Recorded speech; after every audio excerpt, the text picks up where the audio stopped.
and welcome back to the Middling Along podcast. I'm your host, Emma Thomas, and my guest this time is Christine Armstrong. She's a keynote speaker, researcher, and author studying the world of work. She writes, researches, speaks, and vlogs on what trends and data tell us is and isn't working. She previously co-founded Jericho Chambers, an early example of flexible and hybrid work, and writes regularly for The Times and The Telegraph. With over 200 videos across 4.5 years, she's covered some of the biggest world of work topics with her weekly vlog, which I very much look forward to on a Friday. From hybrid working models to AI for productivity, over 6,000 people from over 20 countries tune in every week for an insight into the future of work. She's also the author of The Mother of All Jobs, How to Have Children and a Career and Stay Sane-ish, published in 2018, and that was based on 6 years of interviews with working parents, employers, leadership experts and carers. Welcome to the podcast. Thanks for having me. So quite a bit's happened since you published The Mother of All Jobs. We've had the small matter of a global pandemic and a radical shift at that point towards remote work, but we're now seeing a big pushback on that from many large companies, talking about getting people either back in the office 5 days a week, 4 days a week, something along those lines. So what kinds of reactions are you seeing to that in the research that you've been doing? Yeah, it's a great subject, isn't it? So what we see in the research is that of those people who can work remotely, about 85-90% on average, there are lots of different surveys, want to be able to work at home for some of the time or somewhere other than their main office. I think what companies sometimes miss, though, is the depth of their commitment to that. So there was some data from the US recently that suggested that 43% of Americans would rather get divorced or break up with their current partner rather than go back to the office 5 days a week. And it's a really interesting sort of point of tension. And Elon Musk has been on the airwaves. It's been loads of stuff posted, him saying, well, it's a matter of fairness, because if you're making a car or fixing a roof or driving a train, then obviously you can't work from home. I mean, what I would say is that the fairness is actually a very different equation, which is for 20 or 25 years, those people who've worked in offices have been expected to go to an office every single day and then always be available on the evenings and at weekends to do conference calls in Shanghai or Sydney, to be on emails, picking up documents, approving things. So that endless contactability has run alongside a wonderful proliferation of women's careers and women not having to stay at home if they don't want to, and being able to be out in the work. And so we've ended up with lots of places where if there are two adults in a household, you've got both of them working, there are no boundaries potentially around work. And so the rise of different models of work, by my count 6 after COVID, was really a reaction to that. It was saying, well, we've actually ended up in a world where we sort of start work at 7 and sort of finish at 10 o'clock at night in some ways. And so being able to then have a bit of flexible time during the day to pick up kids or deal with dogs or whatever makes it all work. And I think what's fascinating is that we see these almost exclusively older men of a different generation who are very senior, who have stay-at-home partners on the whole and or staff running their households who just don't get it. There's also really nice research from America, from Nick Bloom, who's an academic who studies this, showing that after the pandemic, lots of companies hired people from much bigger geographical areas to get access to great talent. And so now the average commute is actually doubled because they've got a bigger area that they're bringing people in from. So I think there's a misunderstanding sometimes of the consequences. And what I'm hearing, which was your original question, is that people who want a more balanced life, who want to take care of kids, who want to be involved in their kids, who want to share parenting equally if there are two adults, are very frustrated that they're not being heard. It's tricky, I guess, because the sort of the job market is unequal. So there's some demand, some very high demand skills where potentially people, if they're forced back into the office, can vote with their feet. But for a lot of people, it's not necessarily a choice. Are there signs that people are actually refusing those kind of return to office mandates and just finding something better instead? I mean, a couple of weeks ago, WPP announced a return to 4 days in the office, including 2 Fridays.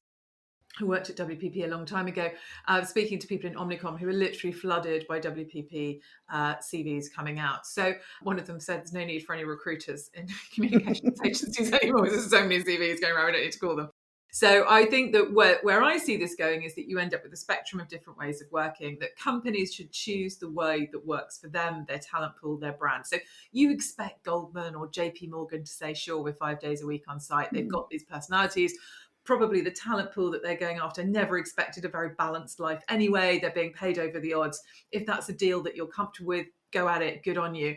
At the other end of the spectrum are loads of companies saying, do you know what, if you don't want to work like that, we would love to have you. We want your productivity. We want you to be flexible. We want to, pick up people who don't want to work that way, but who are going to be really committed to their job. So I feel that there will be an element of choice where there are enough jobs to go around, which hopefully there will be. And then I don't think that we're seeing an irreparable return to full-time in the office. That's not what I'm saying. I think we see some big headlines. And I think it was probably at the very first Women in Work Summit that I heard you speaking as part of a panel, and that was talking about sort of visibility, and particularly for women, that sort of what we perhaps lose by not being in the office as much. So it's that sort of trade-off, isn't it, between the kind of the flex, but actually if we're not there, potentially we're missing out on those opportunities. So how do we, what's your sort of advice in terms of, I guess, sort of striking a balance and making sure that when we are in the office, we're kind of maxing that out? So I think being really strategic about how you use your time when you go in, whether you're a man or a woman, is really important. Making sure that you're seeing the right people, that you're building your networks, that you're putting the time and effort into that. There's really good research showing that the people who have the strongest networks are likely to do better in the long term. And the way to do that is to think really carefully, who do I want to have a relationship with? Who do I get on with? How do I invest time in that? So thinking in a really organized way. Don't just crash in on the days you're demanded to go, sit on a Zoom call or team call or dare, then crash out. If you're going to go in, use the time really well. Make sure that you see and connect with people that you get on with, but also who are likely to be of mutual benefit. You're going to support them, they're going to support you, because as you and I know at our age, those people are around 20 years later, often doing astonishingly interesting things. Yeah, and that's, I mean, I don't work in an office environment anymore, but I really wish that I had understood that better much earlier in my career, about being kind of really intentional in terms of, about sort of the kind of projects that I would take on, and being kind of proactive in terms of seeking out specific people and kind of being more visible, just taking charge really of my own kind of career destiny, rather than thinking, well, I've got a nice manager, I'm sure they've got my best interests at heart. Yeah, I mean, and that maybe brings us on to another question that I was thinking about around that sort of personal branding, if you want to call it that. I mean, you've got that absolutely nailed down. You've got a very strong personal brand, but I think for a lot of us sort of socialized as female, we've been brought up not to be too showy, not to brag about our achievements. For a lot of people, sort of selling themselves gives us the ick. It makes us feel very uncomfortable being out there in the limelight, being visible. How do you suggest that people move into that? It is difficult because you have to take a risk in that you have to accept that some people won't like it. And I've had messages from people saying, I've hate watched your vlogs for so long that I actually quite like you now. I'm like, oh, that's good. Okay, fine. I don't, So, and I think weirdly that I've always been, I think I'm quite a Marmite character anyway, and I get on with most people, but I've always had a group of people that just don't like me. And weirdly, I've got used to it. I think that was true at school. It was true at university. It's been true at work. So I think I'm reasonably comfortable with the fact that some people are just not my people. They just don't like me. And that's absolutely fine. So I think that's part of it. I think the second thing about it is Emma Gannon, who writes really well and thinks about this a lot, says, if it's something that you'd say to your friends, if you imagine you're speaking to your friends, and if it sounds showy, if you imagine talking to your friends, then it's probably too much. But if you tell people what you do and it's true, there's a real authenticity piece of this. If I say, I'm a really good driver, that feels very awkward because I'm a bloody awful driver. It's just not how my brain works. But if I say I'm really good on a stage, that doesn't feel awkward because I am really good on a stage. And I know that about myself. So I think there's a sort of, it feels showy when you overstate it, or it's not true, or you're stretching a bit, or you're trying to prove it. When it's something you actually know to be true fairly objectively, I think you can say a reasonable amount. And if it does feel uncomfortable, then the way that I always deal with it is with humour. I'd say I'm really good on stage on a good day. I mean, still screw it up sometimes. So you can always take the edge out of it. And I find that one of the things that I do on stages with audiences is to be vulnerable. I'll often start with a story of, one of my many cataclysmic failures, because everybody's interested in other people's failure. And if you're willing to share your failure, then they're much more tolerant of when you say, well, actually, this went pretty well. mean, this, and this was an absolute shit show, but this was the one thing that unlocked it for me. And they're really listening now, because you've admitted not everything's great. If you go up and say, here's 6 incredible things that I did to be the absolute rock star I am today, everybody's fidgeting and wanting to leave the room. How did you develop your sort of stage presence? Because I don't know, I may be wrong, but you weren't sort of speaking on those kind of big stages before you wrote your book. So I started my career in government relations and communications, but I went to an ad agency, and by some weird quirk of the universe, I ended up, which I'd never done before, but running research projects and presenting them with global clients. So somebody resigned, somebody asked me to fill in temporarily, and it just turned out that I am incredibly nosy and I just love research. And so I would be sent on aeroplanes every week to Pepsi or P&G or Mars or whoever we were working with, to say, this is what 20-somethings are into, this is what 30-somethings are into, this is what people think about the green agenda, whatever it was. And so I learned to do it there. And it's really important to say that genuinely, I have done some presentations that I cannot think about without wanting to bite off my own hands, because they are so bad. But the thing with presenting is that it's so physically painful, and not just in the moment, but every single time you then recall it for the rest of your life, that you do get better quite quickly, because it's intolerable pain. So you've no choice but to improve. You have no choice but to get better. And for your own well-being. There are still things that go wrong sometimes, and it's still painful when they go wrong. But by reacting to that pain and trying things and keeping doing it, you can grow a skill. So thinking about other skills that we're going to need in the workplaces of today, people my age haven't grown up in the same sort of digital native space, but a lot of us have really kind of embraced technology. I taught myself how to podcast. Who knew that I would be doing that 5 years ago? But AI is obviously the big thing now. And one of the guests that I talked to recently talked about the importance of not getting left behind for people in that sort of 50 plus age bracket with AI.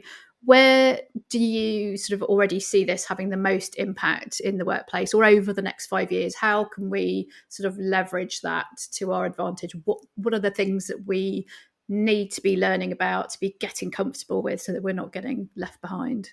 So I think that this is a really important subject, and I see a sort of 2 kind of responses, if you like, to AI, both of which are a little bit maybe extreme, but they're the most common.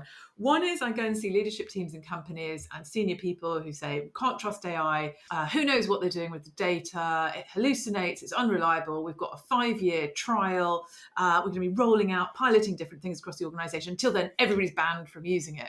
And my job is to interview people in organisations, and I know perfectly well that all of them have some form of AI on their phones and are using it. They just don't now have the skills to spot it. They don't know the giveaways. They don't know what it can do. They're ignoring its potential. They're not training their workforce. They're not learning about it. So that's a disaster. At the other end of the spectrum, you get people who've just gone all in, who are just fully embedded. And I think that also is a risk. We don't know how that data is all being used. It does hallucinate. There are mistakes with it. We need to figure out where it works well. I think that there is a really healthy middle ground, which is, and I say this often, I often think the thing that people most hate when I'm asked to speak about AI is I say, who out here in this audience has not actually played with it at all? Don't put your hands up, because I know that you won't, but I know I can see you shuffling in your seats.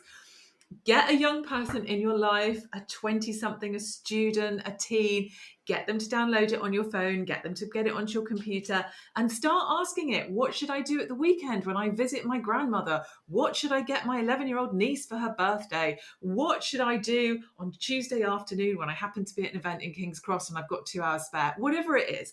And just start to interact and play with it.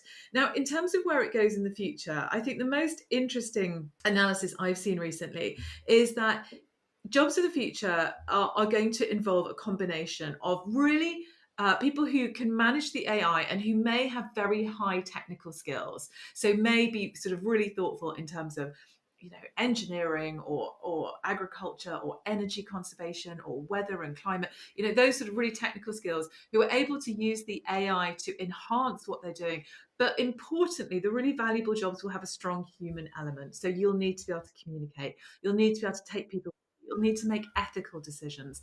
You'll need to be able to strategize and think about how things play out. And I think those are going to be really precious jobs. I think at the other end of the spectrum, a lot of precious jobs are going to not involve very much AI. We are still going to need plumbers and electricians. We're going to need cleaners. We're going to need hairdressers. We're going to need masseuses and lots of medical staff. And those jobs are also going to be incredibly important. So I think it's important to keep up to date with it. It's important to think about the human augmentation is what some people are calling it, sort of where the human and the AI work together really well, and to make sure that we're not left behind. I have a really big thing about your social network, including people who are really different to you, and or your professional network. Either both, and some of the people that I really listen to are 20 or 30 years younger than me, or 20 or 30 years older than me.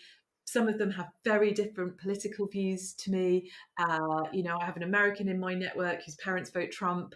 I don't know if he would vote Trump, but it wouldn't surprise me completely. But his perspective on things is fascinating and useful. And it's really important, I think, to hear lots of voices and not get locked into a world. I think that's, we definitely sit in our own echo chambers, don't we, that it become harder and harder to kind of force our way out of, in a way. You have to be intentional about it. And comfortable with difference. You have to allow someone to have a very different view to you and still get on with them and really like them. Do you think working in research has made you more likely to seek out those kind of differences of opinion? Maybe it has. I know some people have a desire for agreement. Some people feel much more comfortable to be with people who have the same views as them. I don't know why. I studied politics at university, so maybe that's it. But I'm always fascinated by difference, and I'm always kind of interested in it. I don't feel the need to bend anyone to my view. If they ask me why I think something, I'll make a reasonable case for it. But even when I present research, or I present, the 6 new ways of working, people get really annoyed with me and say, well, everybody needs to go back to the office. And I'm like, it's a choice for your company and your team and your organization and your strategy. It's not my choice to make. You don't need to be annoyed with me that these choices exist. You just have to make a decision. Like, my job is really to bring you the information. I have my own views. Personally, I think, that there are versions of hybrid which are probably going to be more productive in the long term. But it's not, I don't need you to agree with me on that. Just going back to that sort of return to the office for a minute, when you speak to people who are pushing for that, is a lot of that around sort of trust and lack of trust?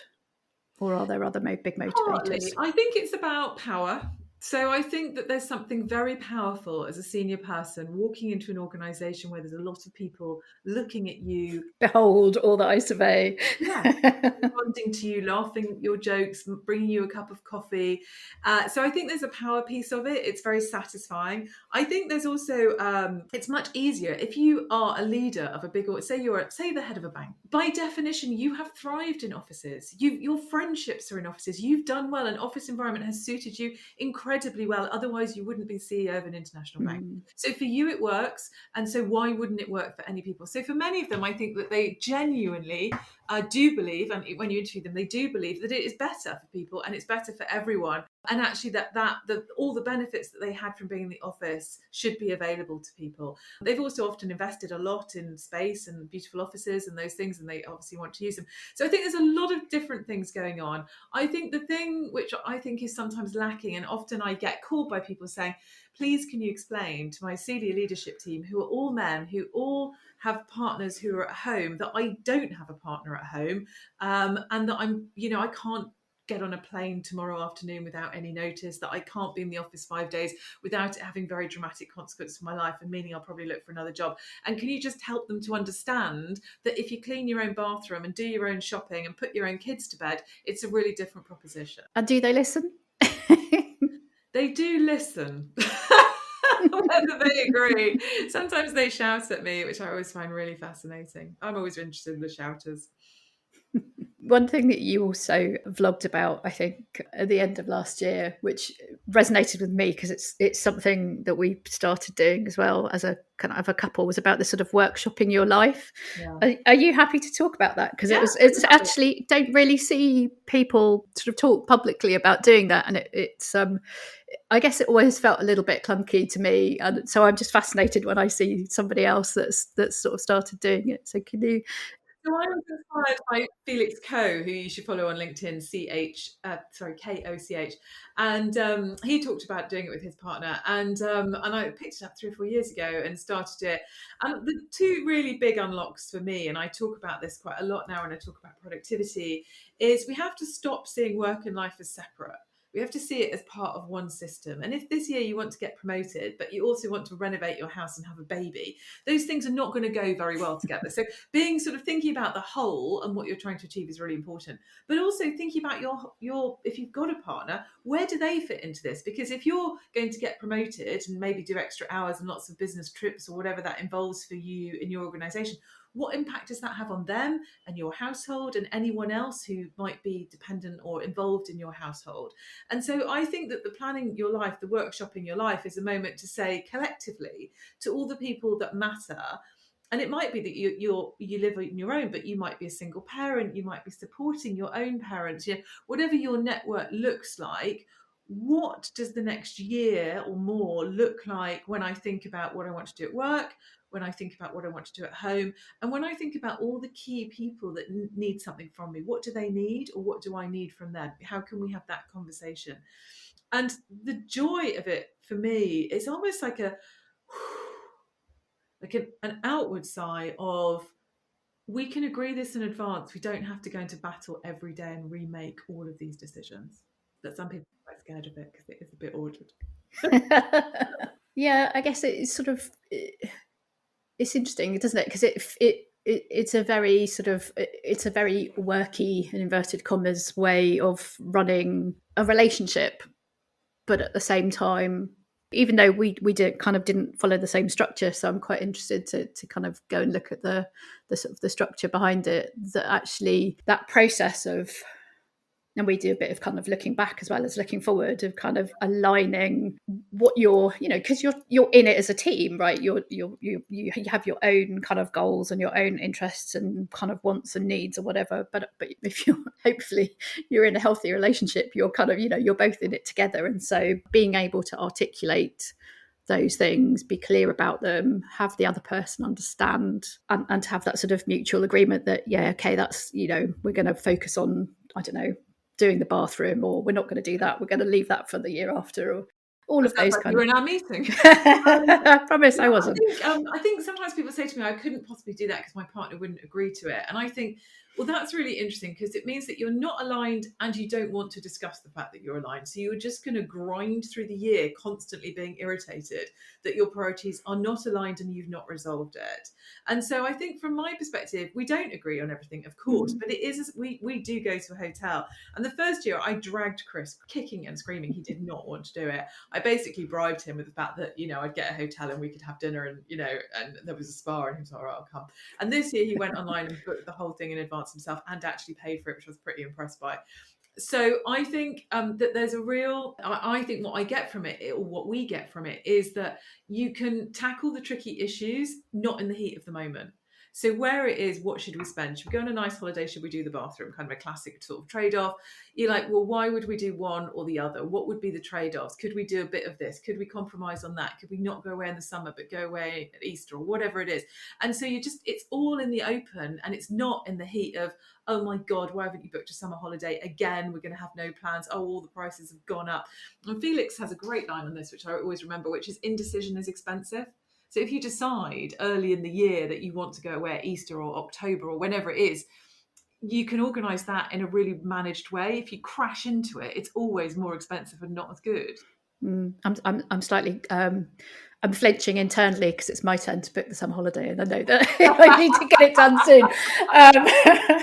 But yeah, I'm procrastinating about that one. But yeah, I think, and we were the kind of the other way around. It was Stephen, is my husband. He was the one that sort of started off doing. There's something called the Year Compass or something like that, which is a similar. Which I think is the one that we started off doing and have kind of adapted, because it's quite full on. But yeah, I was always the one sort of doing it through gritted teeth. But I can definitely sort of, as time goes on, see the value of doing it. So yeah, I guess for anyone listening, if you're sort of thinking, oh, that sounds like no fun at all, Give it a try at least once, and I would say. And The first year we did it, I couldn't believe how much more we did in the year compared to the year before, because we really planned out what we wanted to do with the time that we had together and what we wanted to do as joint projects and how that fitted with work.